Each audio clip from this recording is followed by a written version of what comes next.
Hi, this is John Barnes, and you're listening to Kop On. Welcome to Kop On Podcast, you coconutty and toasted almondy chicken korma. My name's Owen. I'm thrilled and overjoyed to be joined by Premier League champion Shane and by Premier League champion Nigel.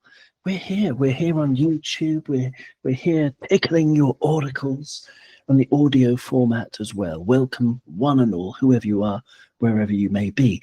Shane, welcome back. Liverpool are still champions, and this cloud that we're sort of gently hooked to, that is sailing across the beautiful blue planet upon which we live. It's a beautiful cloud to be on, isn't it? It's a cloud city. Everyone's invited. There's parties. There's non-stop joy. And I don't want to come down from here. I'm going to sail on this cloud for at least another year. How are you feeling, Shane? Hi, Owen. Hi, Nigel. Thank you so much for having me on again. Yeah, it's you're right. Still Premier League champions. Going to be saying that for another year. You're right. The high that we're on right now, the cloud, to borrow your terms, we're still floating pretty high up. I mean, even when we lost to Chelsea 3-1. The whole away crowd was just cheering, singing. It's just nothing can really bring us down, even a loss. You're absolutely right. I couldn't give, not even a monkey, not even a smaller mammal, towards that game, or a monkey's anything for that game. I sort of missed the first half. It was my boy's second birthday. A party in our garden, so but it finished in time for the second half, and I switched it on, and I had 5 minutes of Gary Neville commentary, which was just one of the worst moments of the entire season. God, he's miserable. He needs help. Gary, if you're listening, get help. And then I found another way to watch it, and it was much better. But we lost, and I was just like, it doesn't matter in the slightest, because as you say, this high is, as the internet saying goes, injected into our veins. It's been injected into our veins, Nigel, and it's a beautiful feeling. It's a mellow joy that we can keep for as long as it lasts. Yeah, unbelievable. I presume you've heard that new Arne Slot song that the travelling couple launched into after. Yes. The couple launched into it after we went 3-1 down. Basically. The lyrics are: our manager was tired, successful on the cop.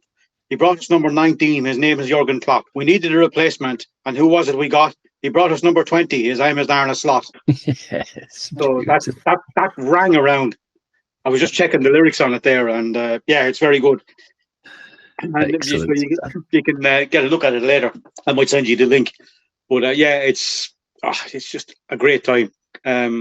Listening to some of the waffle that's been going on from opposition managers and stuff like that, and saying, and opposition fans as well, saying, that this doesn't matter. We had the COVID title in 1920, and now we've got one that doesn't matter. It only matters because we won it. It only doesn't matter to them. Sorry, it's because we won it, and they can't do a damn thing about it. I presume you saw my tweet last night. There was a few people. I was just messaging to a few people about Arsenal's title challenge, so to speak. No challenge.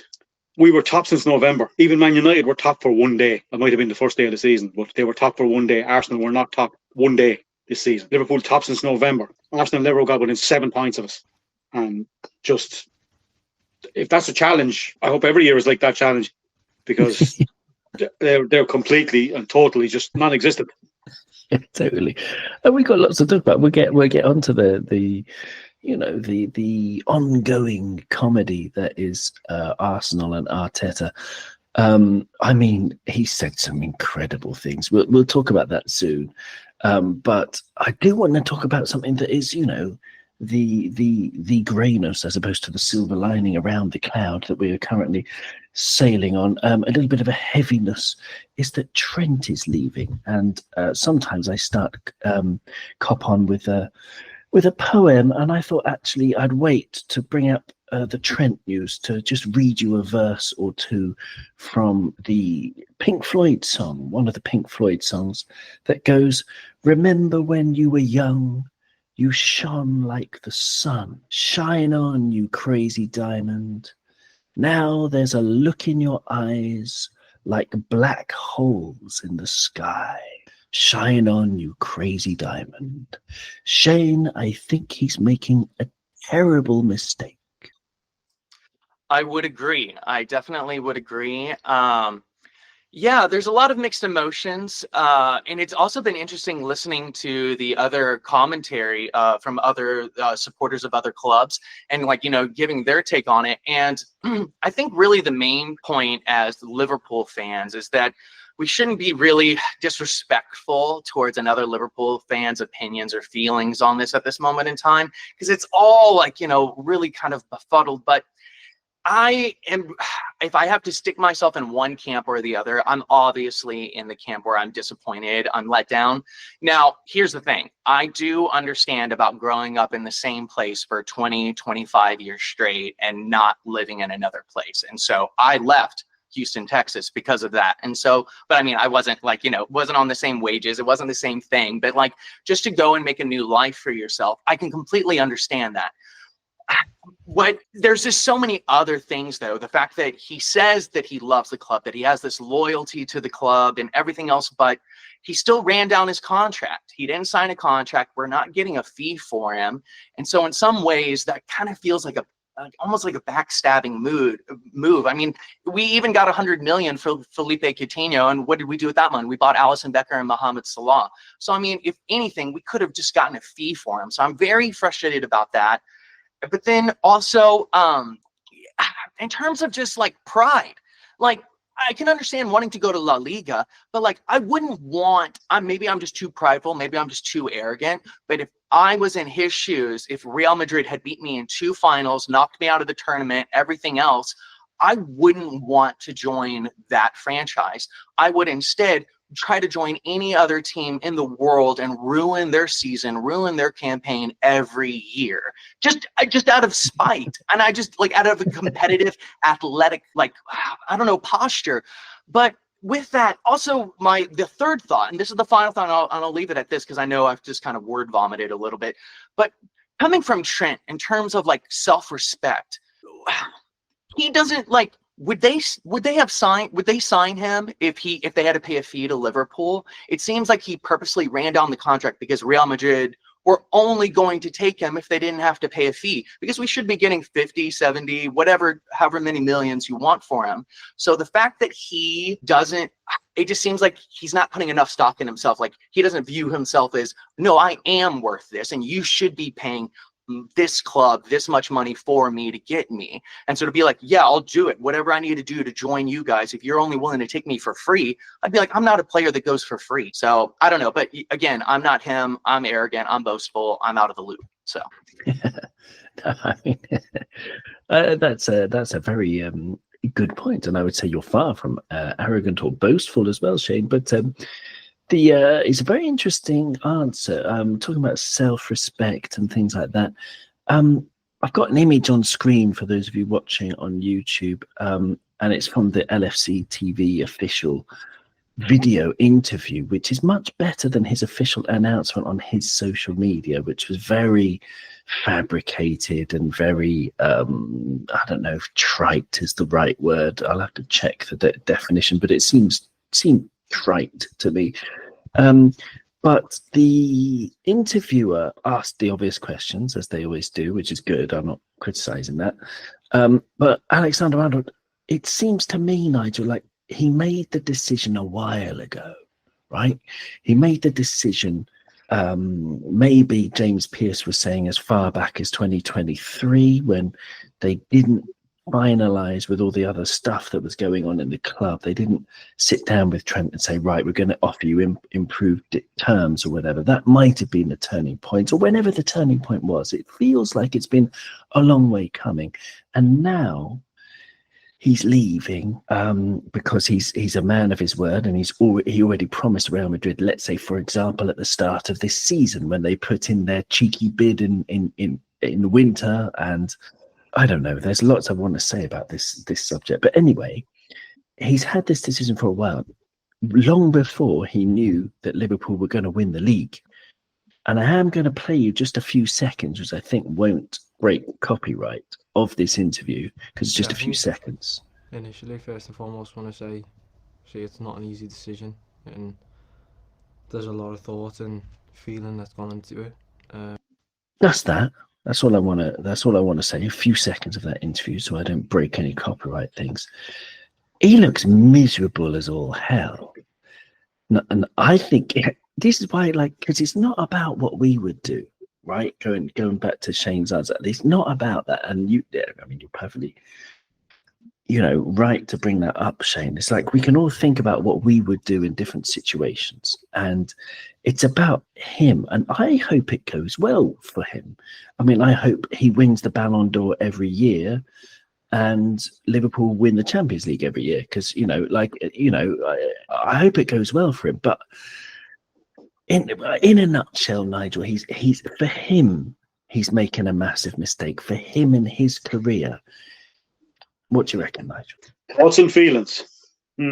He thought and felt he'd make a lot more money out of this. Him and his brother, his agent. I'm not buying it. They had any of that. None whatsoever. Am I buying any of that? Somebody said, like you said there earlier on, he'd been talking to them for about the last 2 years, and his brother knew this. He knew this. They deliberately ran down the contract. It's Michael Owen, Steve McManaman all over again. And now Michael Owen is coming out with statements that Liverpool fans should support him. Well, after what he did, I remember when we played Sturm Graz, the year we won the Champions League, 2004-05, Michael Owen deliberately kept himself on the bench the way he wouldn't be cup tied when he went to Real Madrid. And we beat Sturm Graz and qualified. And we actually have ended up winning the Champions League that year. And I remember it vividly, because looking at him on that sideline, they gave us some money and they gave us Antonio Nunez. Which was, may as well not have bothered. But to be blunt, with Nunez. But I'm not buying anything he says. It's all bluff. He doesn't want to be at the club. He shouldn't play for the club again. It's as simple as that. I have nothing else to say about him. He's just gone. But I mean, on that though, Nigel, staying with you, because I would do the same. I would be, because there is a story that's come out that Real Madrid want him early so that he can take part in the Club World Cup. He's contracted until the end of June, and I think the Club World Cup takes place in the middle of June. So are you like me, Nigel, and we just play hardball and we just say, no, you're leaving on July the 1st at the end of your contract. You decided to run the contract down, so that's what's going to happen. And just play Connor Bradley, because Connor Bradley's got three very interesting opponents coming up. Martinelli, and then Mitoma, and then Eberechi Eze. All of those sort of three very different challenges and three very big challenges. And I think it'd be a great experience for Connor to get 70 minutes at least in each of those games. I'd rather have somebody whose heart is in the club rather than somebody who's, after basically walked out, ran down his contract and left the club with nothing, basically being very underhanded about it, along with his brother. So no, my hands are washed of him. Absolutely no interest in seeing him playing in our shirt again. Well, I can feel your anger, Nigel. I can feel it. How do you feel, Shane? Yeah, I definitely agree with Nigel there. I think it was a point that I was going to make. I think the only justification I could give him would be the relationship with FSG and John Henry and everything else, because I mean, I don't know about you two, but I'm fairly confident that we all don't have 100% the warmest feelings about FSG and some of the transfer windows that we've had, not backing Klopp, everything else. And so even just this contract business with Mohamed Salah and Alisson Becker and Trent, part of me, the only credit that I could give Trent is that he can see the writing on the wall, that they're very tight with their pocketbooks and they're not willing to have any sort of leeway in the way that he could or should deserve. And so I could understand being like, hey, after years and years and years of not being back in the transfer market, this or that, and just kind of the frustration with FSG. I mean, I could, that's the only justification I can give him, but I agree with Nigel. I agree with you. I think it's a mistake, and I am upset about it. It's a very interesting point. I think the direction the club's going, I think he's made this decision a long time ago. He didn't realise how well things would start with Slot winning the league, and also that there is a slight shift in philosophy, or even, a very large shift from the end of Jurgen Klopp's tenure, because when Jurgen Klopp left, he was very much in control of lots of things of Liverpool, including the transfer policy, which is why we've seen some players, I think, that haven't quite worked out, like Darwin Núñez. Now with Michael Edwards' return, and Richard Hughes is there, and also Will Spearman is the head of data, who's a very bright man who studied at Harvard and was at CERN, the massive particle accelerator under Switzerland and France. If you don't know what CERN is, CERN, then do Google it, because it is actually a fascinating science experiment where some of the brightest minds in the world have gone to study and do some research. And Will Spearman, our head of research and data, worked there. So he's extremely bright guy. And I think we're going to look at data to find Trent's replacement, or anyone's replacement, a lot more than we would have done under Jurgen, which makes me optimistic that, for example, we are not going to sign Ola Aina, because let's talk about his possible replacements. Ola Aina is on a free, and I brought up the stats for the people who are watching on YouTube. He's not very good. We want as much green as we can possibly see. We want this to be like my view of the forest from my window here in the countryside. And it's we've got he's not very green at anything, really. Successful take-ons, he's in the 80th percentile. Clearances, he's in the 80th percentile, but the rest of his stats in terms of pass completion, progressive passes, progressive carries, defensively, if we talk about his blocks, his tackles, his interceptions, it's all below what we need. It's all verging between sort of the 18th percentile to the 65th percentile. It's basically, statistically wise, not very good at all. The eye test of Ola Aina tells you something different, because I think whenever I see him play for Forest, he looks solid, dependable, reliable, and as a possible backup to Connor Bradley, maybe, but we can do better.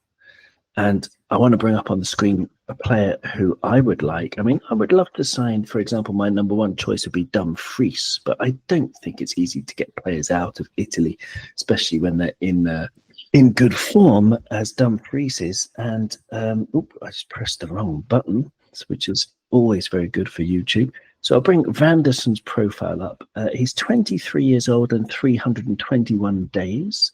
He's from Brazil. He was born on June the 21st. So he's going to be 24 in the summer.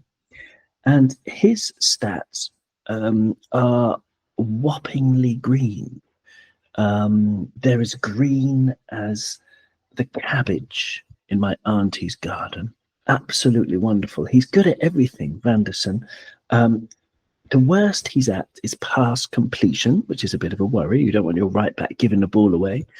But the rest of it is absolutely amazing in terms of passes attempted, successful take-ons, touches in the attacking penalty area, tackles, interceptions, blocks, assists, non-penalty XG. He's in the 75th percentile or higher for all of those.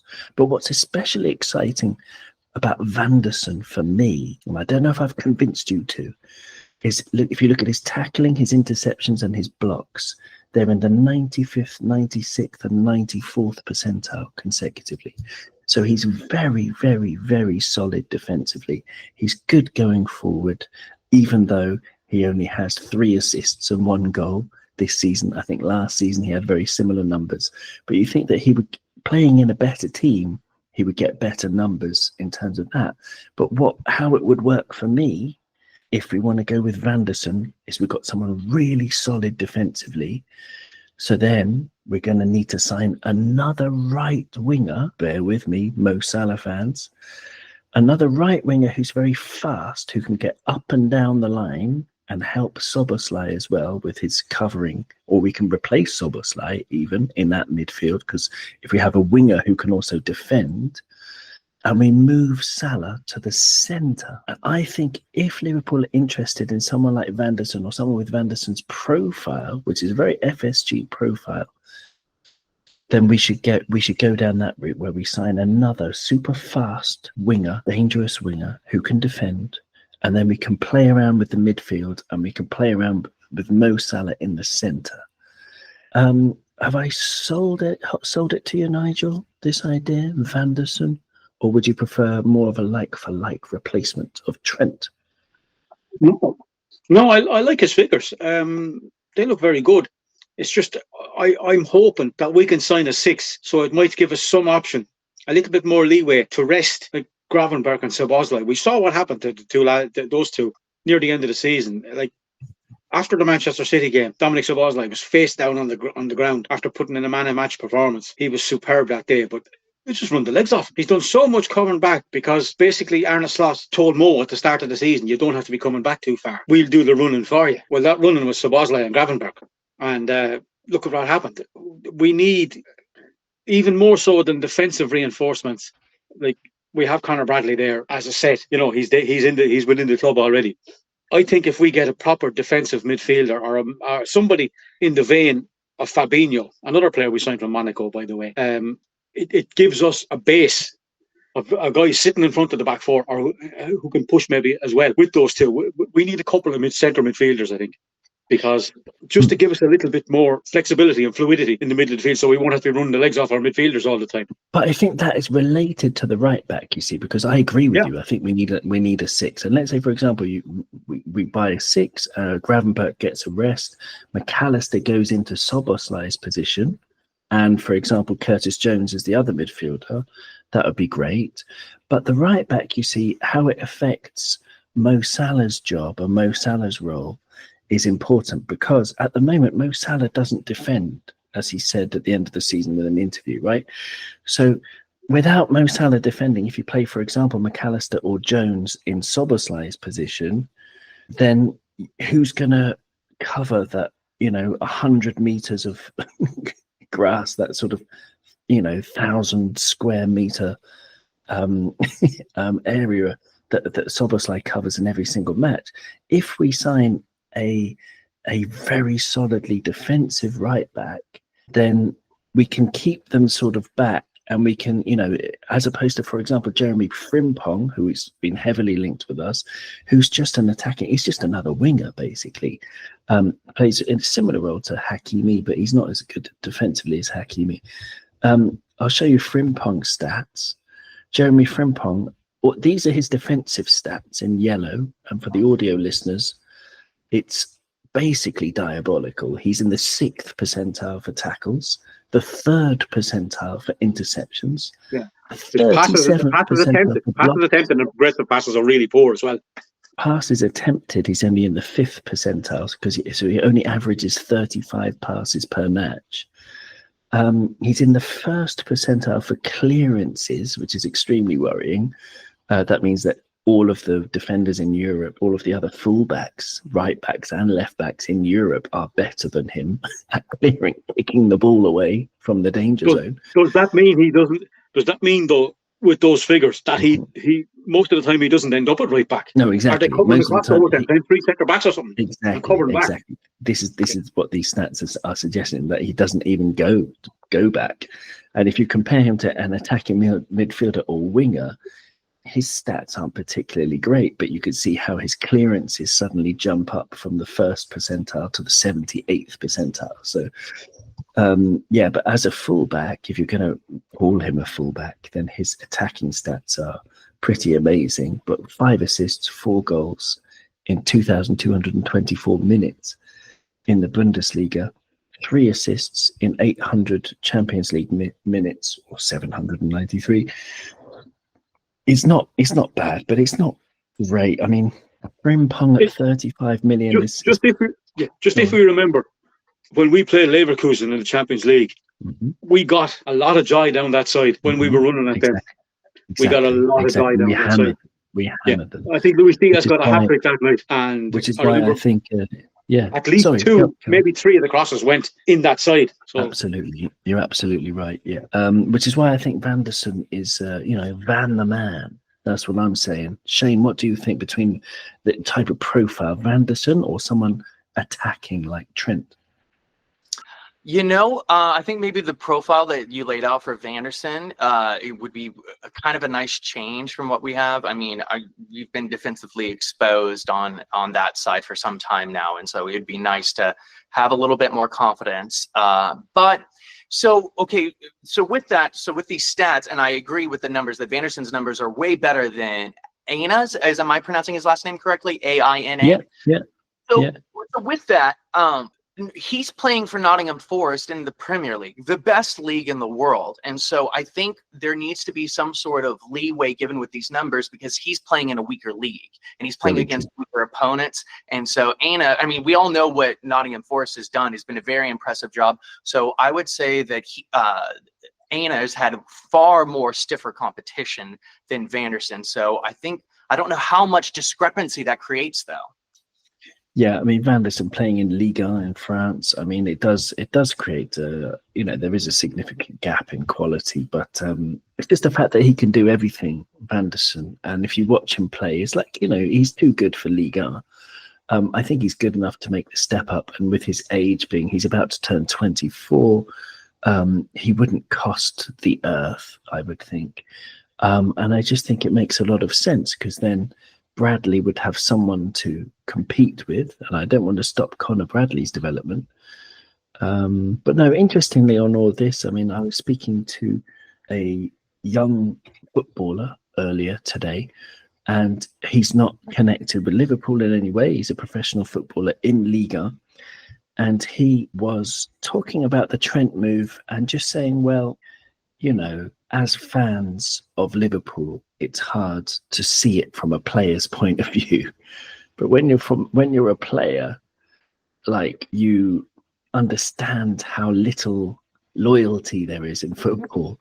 And if you get a chance to go to Real Madrid, it's very enticing for players around the world to go to Real Madrid because it's such a draw. I mean, they're obviously an iconic team. I mean, I don't like them. I despise their fascist history with Franco and everything.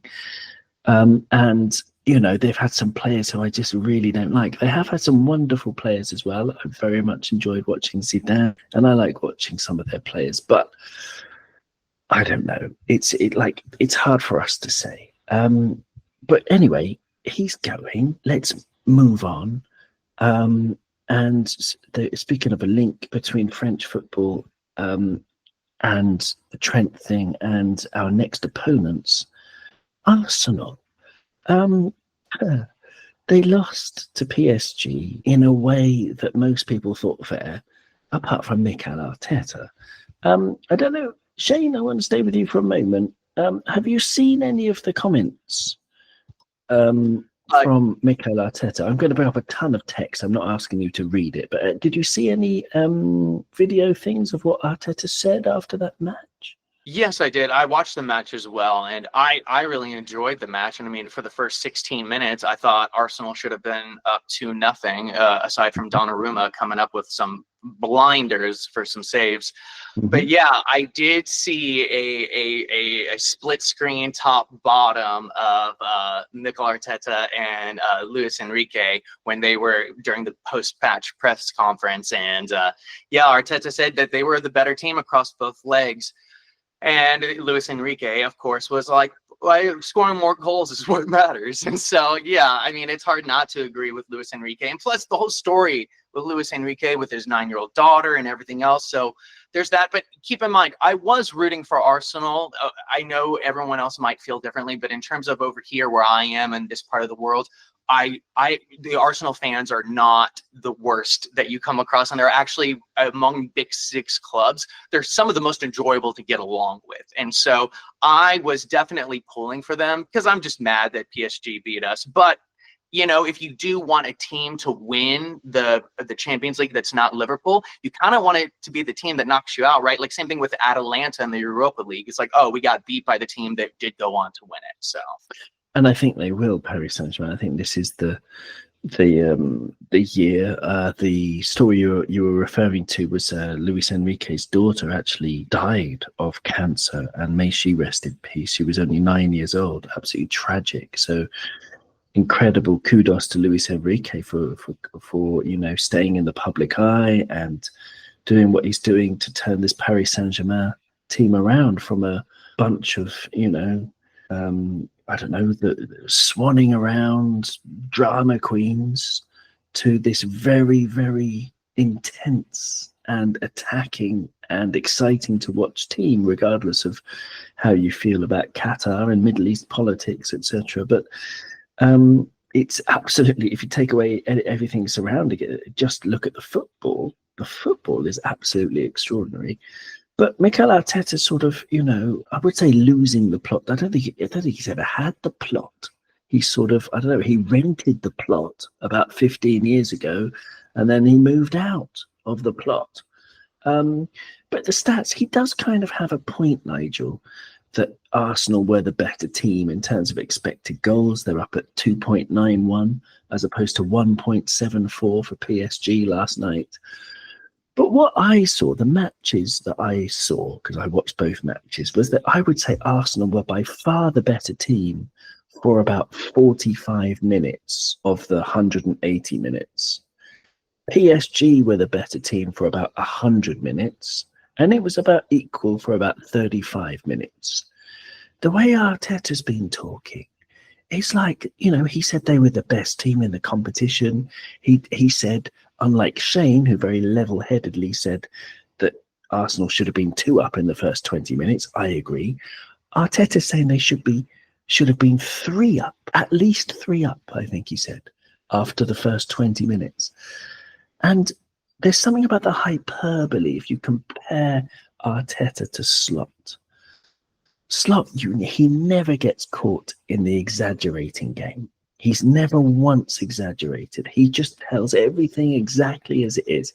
And even if a journalist tries to say, oh yeah, but isn't, you know, let's say, for example, you know, Virgil van Dijk playing the best football of his career, Slot would be immediately back and say, well, yeah, but, you know, there was a game 2 games ago where he gave the ball away. And, you know, he's very keen to avoid what Arteta's done, which is basically big up his team to inflate, make them bigger than what they are. And Arteta is paying the price because the ridicule that I've seen today for Arsenal, I feel sorry for the real Arsenal fans that Shane knows, and, you know, the real nice people that I know who are Arsenal fans. I feel sorry for these people because Arteta is, as the leader and figurehead of the club, he basically belongs on AFTV with the other gooners, Nigel. Well, I was watching some reaction today, and there was a few Arsenal guys. This podcast had gone all night. They hadn't stopped all night. They'd gone from last night into this morning, and I woke up this morning, and I happened to turn it on. And one of the guys was running it, and said he had met Arteta when he was a player, and he couldn't believe how arrogant he was. Just oozed arrogance, and I think that's a lot of it. I think that's part of it. He comes across as being incredibly arrogant, and I'm right, and you can't prove me wrong. And a lot of these statements are coming up to try and cover up for his inefficiencies. Speaking of proving him wrong, sorry to butt in there, but speaking of proving him wrong, I'll come back to in a moment, Nigel. He was talking about the injuries again post-match. He said, we've had so many injuries this season. I have an exclusive stat from Michael Reed from Opta, who's a Liverpool fan and a lovely guy. And Michael Reed sent an image on WhatsApp today of the truth behind what Arteta's saying about injuries, comparing last season's Liverpool, which averaged 2.2 points per game over the entire season, to Arteta's Arsenal, who this season have managed 1.9 points per game, less than Liverpool last season. So their goalkeeper, David Raya, this season has played 100% of Premier League games, 100%, every single game. Alisson Becker last season 73.7%. So they already have an advantage in the goalkeeping Less position. this season, I think, Ali. Yeah, this season even less. Yeah, exactly. About But I've only got the 65% stat maybe. from last season. Yeah, where Say you know, about we're not going 65% to this season. compare He's the missed a lot of games. champions. Yeah, we're not going to compare the champions this season to Arsenal, because Arsenal got nothing to do with champions. But We're comparing to last. it's that thing I said earlier on. Mhm. They were never top of the table at any stage. Man United were for the first week of the season or something, after the first game even. They never got within 7 points of us, despite deluding themselves into thinking they were in a title race, maybe with themselves. Maybe they backed title winners or something like that without Liverpool. I don't know. I didn't know that was a possibility. But like saying, "Oh, we'll catch them when Saka comes back." He wasn't missing that many games. We'll catch them when the German guy, what's his name? Kai Havertz. Havertz. We'll score goals when Havertz comes back. He wasn't scoring when he was playing. He's one of the worst. I don't like him. I actually remember watching him at Leverkusen, and I thought this guy could be something in the future. And then he went to Chelsea and was completely and totally turned into this arrogant. I don't like him as a player. I think he's probably better as a 10 than trying to push him up front. But the fact I think so. that Arteta thought he could go without buying a 9 and rely on Gabriel Jesus or whoever else, or Trossard or whatever it is, this is all has to feed back as it's the manager's fault. Like if he says we need to buy a 9 to the board and the board flatly turns him down, fine. But I don't think he went looking for a 9. I think he said, we'll go with what we have. My team is good enough. I'm good enough to go without a 9. Like, You're absolutely right. It's arrogance. You're absolutely right. It's pure arrogance. And last night he mentioned that, about strikers, he was like, yeah, but, at this level of football, as if he knows, at this level of football, then, everything happens in the boxes. You've got the strikers and you've got the goalkeepers. And Donnarumma was clearly the man of the match as part of his whine last night. And the point is that he didn't even buy a striker because he was too thick-headed to actually go out and buy a striker. If he'd bought a striker, then maybe they would be in the final right now. Maybe they would be challenging for the leagues. But just to carry on if he was standing in front of me now, I'd be saying to him, remember the last time Liverpool won the league, 2019, 19 and 20? We didn't have so much a proper striker, but we had Mo Salah, we had Bobby Firmino, and we had Sadio Mane. 3 of them scored a lot of goals. Mo Salah has been doing it for 8 years in a row. He's 28 goals again this season. Not a natural striker, but a goal scorer. And you haven't got a goal scorer. And he doesn't allow, the way that he sets up his team, doesn't allow for attacking football anyway. But going back to the injury thing, this injury point, Michael Reed sent this table, and it's basically the first choice players from Arsenal and Liverpool. So if you look at Saliba and Gabriel as their first choice centre-backs, they've played this season 87.1% of the matches. So there's no injury crisis there. Last season, between Virgil and Konate, our first choices, they only played 69.7%. In midfield, Arsenal's top 3 choices of Declan Rice, Thomas Partey and Martin Odegaard have played 79% of the matches. Liverpool's first 3 from last season played 66.7%. The only place where Liverpool have an advantage in terms of injuries, if you compare last season's Liverpool to this season's Arsenal, is in attack, where Martinelli, Havertz and Saka have only been present on the pitch a combined total of 58.1%, whereas Liverpool's ideal front 3 of Diaz, Salah and Jota, let's not forget, Jota's our number 1, number 9, have played together 64.9%. So Arteta is speaking through his hole and not the one that's on his face. Anyway, we've got you mentioned before, Shane, how with the Chelsea match, you're not really bothered about that defeat. I couldn't give a monkeys. I was dancing the Arne Slot song with the rest of the away crowd. How you feel about Arsenal? Because I'm not really bothered about if we beat Arsenal or not, apart from just the look on Arteta's face as an ex-Evertonian and, as we say, as someone who does appear to be a bit silly with his arrogance. What's the motivation for you, Shane? How would you feel if we win, lose or draw? Yeah, I mean, obviously would love to win. You want to win every single match. I would be upset with another loss. I would be more upset than hardly not at all, marginally with the Chelsea match. But to lose against Arsenal, yeah, I mean, 2 losses in a row, it would just look like we've taken our foot completely off the gas pedal, and just out of personal humiliation and just just wanting to perform at your best, I would just not be happy with the loss. I would be very satisfied with the draw, but I don't think Arsenal fans are feeling very confident. I think they are feeling far more dismal about the match than we are. I was speaking to one of my best mates, a very level-headed Arsenal fan, and he told me in the middle of the match, he was like, "Hey man, we're done scoring for the season. Like I don't see us putting in another goal." I mean, and of course there was that, the one that Arsenal did get, but he has no hope against us. And in my mind, I'm like, well, yeah, you say that, and then teams come to Anfield and then they get the first goal. So, it's hard to judge, but I would give us, they're probably feeling very down right now, and everything else. So I would imagine that mentally we have the upper hand.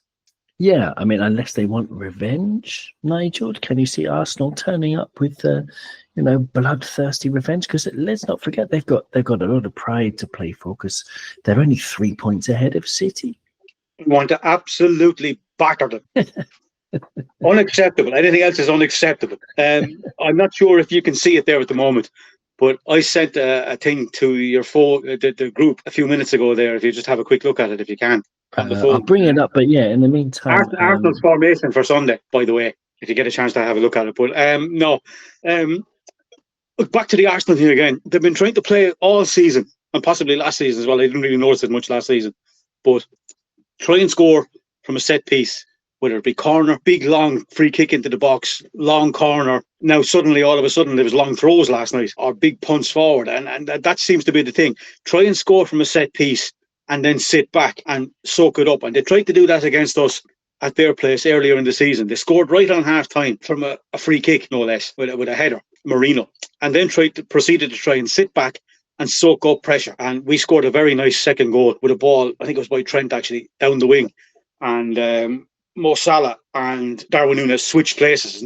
Núñez crossed the ball and Salah scored to make it 2-2, and we got a 2-2 draw over it. And they were slightly upset about us drawing. So, I would love to absolutely hand them their arses on Sunday. I don't know if you can see it. You won't be able to see it because of the technology thing, but the photo that Nigel sent is basically the lineup, Arsenal's leaked lineup team news against Liverpool at Anfield, is them all lining up each side of the halfway line to give us a guard of honour. Absolutely fantastic. That is I mean, I would love to see Sterling's face. If I was the match director for LFC TV, I would just have, just focus it on Raheem Sterling's face as he claps us onto the pitch. That'd be lovely. There it is. Nigel, for the YouTube viewers, is holding up that formation. Excellent stuff. That is very funny. Liverpool unbeaten in our last 14 home games against Arsenal, which is a hell of a stat. 1-7, drawn 7. And Arsenal are unbeaten in their last 5 Premier League games against Liverpool, which is their best run since between 2007 and 2011. But enough about the Arsenal match. I don't think it matters all that much. I would love to see us hammer them. If we lost, anything can happen in football. If we lose, if we lost, then okay. I mean, whatever. Stop City becoming second. I don't know. It's it really doesn't matter at this stage. I'm still floating on this golden cloud of joy. Kevin De Bruyne has been linked with Liverpool. Nigel, going straight back to you. He's 33 years old. The proverbial barge pole is out, and I wouldn't touch Kevin De Bruyne with the proverbial barge pole, because when I've seen him this season, he's looked old. He's looked capable of 10 minutes of good football. Yeah, his legs look like they're gone, unfortunately. Unbelievable player, but I'm not sure what he'd give us work rate wise, he's like, there's no doubt he could play and kind of slot a few passes here and there. But I'd rather buy a younger player and try and build him up so he can give us 10-year service rather. Like when we signed Gary McAllister back in 2000 odd, Gary Mack was still capable. His legs were still there. Even at 35 when we signed him, his legs were still there. Unfortunately, injuries seem to have caught up on Kevin De Bruyne. Like a wonderful player, a wonderful, super player. And I'd love to have got him 10 years ago, but I can't. I just can't. I totally agree. Shane, where do you stand on it? You know, Kev the Red, bring him to... by the way, sorry. In terms of pronunciation, right? Dirk Kuyt, famously. Kuyt. You pronounce it Kuyt. Bruyne for Kev. It's Kev De Bruyne. De Bruyne. It's where the word brown comes from etymologically, which is quite interesting. With the Flemish painters, people like Van Eyck. But you know all that, Shane. What are your thoughts on No, Kev? I don't. You just taught me something new. This is incredible. No, I did not know that. That's incredible. I found it quite interesting. So if you ever meet other people called Brown, they've probably got some Flemish ancestry. And it's I quite am similar. definitely going to steal this from you. Thank you. There's some Flemish stuck in their throat. If you try and pronounce some of them. Could you do that pronunciation again? Sorry, because your stream stalled on me there. Oh, okay. Just Kevin De Bruyne. De Bruyne. Like really? Dirk Okay. Kuyt. Okay. Yeah, Dirk Kuyt. De Bruyne. Dirk Kuyt was easy enough. Well, What was there your you go. question? So sorry, Owen. Oh, just your thoughts. I mean, you know, I wouldn't touch with a barge pole. Nigel was much more respectful and talked about how great a player he was, because he has been an absolutely marvellous player, wonderful player to watch, absolutely right. Where do you stand on it, Shane? Would you like to see him, fulfill his childhood dream and step out to Anfield with a red shirt on? You know, I would like to see that in some world. I don't know if now is the time. I love him. I mean, I think he's a great player. I've always admired him. I've always viewed him separately than my opinion of Manchester City. I thought he was always wonderful and I always appreciated him. I don't know if you've all seen, I think there's been millions of views, but the little clip of him whenever they're doing an interview and he's a youth academy player and they're asking him his favorite team and he says Liverpool, and it's just so wonderful. And you know, there's lots of other stories going on with him and like in his personal life and everything else. And I really do admire him. I do like him a lot.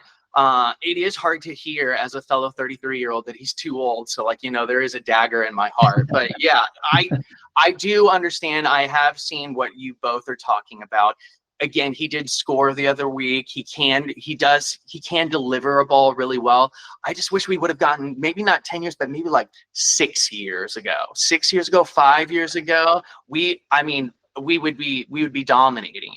There'd be no end to the trophies. But at this point, we have so many other needs that I don't know. I mean, if we got him on a free, then yeah, but didn't he just sign a new contract? So someone's going to have to pay Manchester City money for him. No, he's definitely leaving on a free at the end of the season. He said he's not signing another contract. And but that's okay. I mean, I totally agree with you both that we need to chase the younger, hungrier players. And for his wages, it just definitely doesn't make any sense.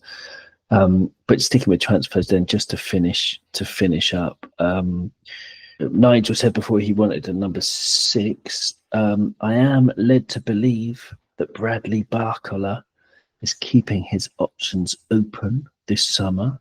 I have heard from a fairly reliable source, although you never know in football, but from a very reliable source who might be wrong, that Bradley Barcola is keeping his options open this summer. I am 99.9% convinced of it. And that's why I actually DM'd Will Spearman, our head of research and recruitment, because I was like, did you know that Barcola's keeping his options open? Because if he is, Nigel, and like I said before, we're going to sign Vanderson as a defensive right back. We need a new dynamic winger. We'll have Barcola on the right, Gakpo on the left, and Mo Salah in the middle. That'd be pretty good. Or Diaz on the left. Well, I'm all in favour of options. Any player that will improve our squad, I think is a good thing. We just need a little bit more depth. I think like we've done really well this season, but it just showed at the end when our midfield really started getting tired. Mm-hmm. A little bit of depth, a player or two extra. Like, say we're going to sign 3 starters, we're going to get rid. I think there could be 6 or 7 players leaving. Núñez is going, right? I think Trent is going. I can see Harvey Elliott being sold very, very easily. Possibly Diaz. Possibly Diaz. Costas, he'll go too, I think. I personally would sell Curtis Jones. Oh, wow. Yeah, I would. Okay.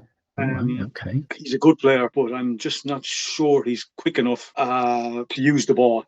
Has a tendency to just put his foot on it a little bit too long of that in the midfield, you know what I mean? A little bit more kind of enforcer type in the middle of the field as well. I like Curtis Jones, very good player, but I just don't think he's progressive enough. The stats are very, very good. But if you watch some of the passes he plays, he holds onto the ball a little small bit too long and kind of kills a little bit of momentum sometimes. He's a fine player, no doubt, but I just don't think he's top class. I just don't think he's top level. I disagree. I think he's an utterly unbelievable player. Although I do also agree with you, as well as disagree with you. Like, I do see that, I've mentioned it before, Kop On, that, in the transition, he does take 2 or 3 touches too much. We've spoken about this before. But for me, he's brilliant. Those stats that I've got on the screen for the audio listeners are utterly amazing. He's above the 90th percentile in non-penalty XG, total number of shots for a midfielder, the assists, non-penalty expected goals and expected assists. Pass completion, he's in the 99th percentile at 93% passing completion, which is the best in Europe, basically. 94th percentile for touches in the attacking penalty box, and 93rd percentile in progressive passes received. So he's getting into great positions. Look at the drop. Just 1 second. Look at the drop between the pass completion and the progressive passes. There's a 33% drop. Yeah, but if he's still at 66% in terms of progressive passes, which is 66% means that he's in the top 2/3 of all midfielders in Europe, which is pretty damn good. But yes, if we could get him playing. Do you remember the week his kid was born when he scored the winning goal against Chelsea? We get him playing at that level, fantastic. He was the best player. When the levels drop, that's what I'm worried about. Yeah, okay. See, for me, Curtis has gone between, that was a 10 out of 10 performance, and I don't think he went below a 6.5 all season for me. He hasn't done that more. Yeah, but he's been, the 2 games, he's been hovering. Okay. So anyway, looking at Liverpool's, I sort of did a few tactics. I was talking tactics earlier today. And Virgil, Konate, Gravenberch, McAllister, Szoboszlai and Salah definitely all going to stay. Bradley's going to stay, but whether he starts, we don't know. We might be looking at a new first-team right-back. We might be looking at a new first-team left-back. If Diaz goes, we've got Gakpo, who's great. If Diaz goes, then we need another left winger who might be first choice. And as you say, Núñez and or Jota both leaving. We're going to need 1 or 2 number 9s and midfielders. Well, at least 1 midfielder to give competition. Add to the competition. So that's 1, 2, 3, 4, 5. If we count 2 number 9s, 6 players that we need to sign. 7 if you're counting 2 midfielders. 7 players, Shane. Can you see us signing 7? That would be absolutely absurd. No, I can't see us signing 7, but I can't see us losing all 7 either. And so, but also, lest we forget, Andy Robertson, his contract is running down, and I do not think FSG are going to give him an extension. I don't think they're going to give him another one. And then, there are questions over Costas Tsimikas. So now you have to almost throw in a left wing into that as well, a left fullback. Yeah, left fullback. I mean, but we are. I mean, I included 1 left fullback, but maybe another one. Okay, so that's in the 7. Okay, so then that's in the 7. I guess maybe over the course of 3 transfer windows, potentially 3 or 4 transfer windows, but I can't see it happening in 1, of course. What's the minimum for you then, Shane? A left back, a right back? Yeah. Yeah, I would definitely want probably 1 in each region of the field. I would want at least one defender, I would want one midfielder, and I would definitely want a striker. And so if we could get just one other in each realm, I mean, we've already gotten a goalkeeper coming in the summer. And so, because I'm sure Quiveen Kelleher is going to leave as well. So that's another one who's going out the door. And so, yeah, I think if we could just get at least one. So if we sign 3 players like we did before when we signed McAllister, Sloboslai, Endo and Gravenberg, that was 4. That's pretty incredible, the fact that we did that all in one window. But I don't see us having another window like that. That was kind of an uncommon window for FSG in Liverpool. I think this one's going to be bananas. Really? I'm interested. I'm intrigued. I do. I think we need at least the bare minimum for me is a left back, a right back, and one of those should be able to cover at centre back as well. Because I'm not convinced that I think Kwanzaa needs a loan out. Joe Gomez needs a loan out or to be sold. So yeah, we need a centre back, a right back, and a left back. We need 2 midfielders, dynamic midfielders who can win duels, because that's what we don't have. We need 2 of those. That's 5. And I want 2 number 9s, because I've like Slot had it with Nunez and Jota. As much as I love them, they're welcome for a cup of tea anytime. And that's the bare minimum. I want 7 players for me. But there you go. That's for, another day. It's great to sort of speculate about. I hope you get your wish. I really do. I mean, that would send me over the moon, but I don't, that's hard. It's a big ask, obviously. I guess it depends on how many people leave and then how much the wage bill opens up for that budget. Indeed, but it should be pretty healthy. But yeah, indeed, you're right. But yeah, now we're just in the speculation territory. In the meantime, we've got games to play, 3 more matches. But beyond that, all summer, we're going to be just riding this wave, surfing the wave of joy, the champion wave of joy. So I'm going to, go to the bathroom, use some Premier League champion toothpaste, brush my teeth, and head off to the land of Nod. But before I do so, thank you very much to the listener. This is Kop On Podcast. You can get in touch, koponpodcast@gmail.com. Very much appreciate you listening, and very much appreciate you watching on YouTube as well, because I will put this on YouTube. Nigel, thank you so much. Do you have anything to add, anything to say, anything we haven't covered? No, not really. Just for everybody to enjoy being champions. I hope the roof is raised again on Sunday. Virgil reiterated his statement for everybody to wear red at the ground. So hopefully they will do that again on Sunday, and they'll raise the roof again and just win, basically. It was such a beautiful sight. Go on. Yes, and I totally agree. I do like the whole all red for the fans. Like, I think we should be doing that. I think that should be a regular thing. I'm tired of seeing the black puffer quilted jackets all the time. I want to see, what I'm talking about. But okay, so here's my thing. One of my favorite thing about football podcasts is at the end, everyone gives their score prediction. So could I get a score prediction for you two for Sunday? Oh, yeah. Well, if you like the score predictions, I mean, it's always the heart versus the head, isn't it?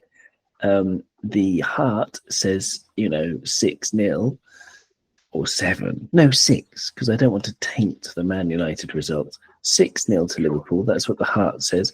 The head says that Arsenal will be completely riled up, and I think it will be 2-1 to Liverpool.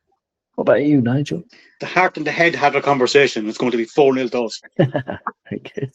And what about you, Shane? I like it. Your heart and your head are one, or unified. I wish mine were the same. My heart, every match, I'm telling you, I'm like, here's the game where Mo Salah scores 10 goals in a row.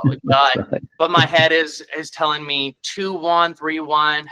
If I have to stick on one, I think my prediction, you both are predicting a win. I'm going to predict a 1-1 draw. 1-1 draw? Well, fair enough. Yeah.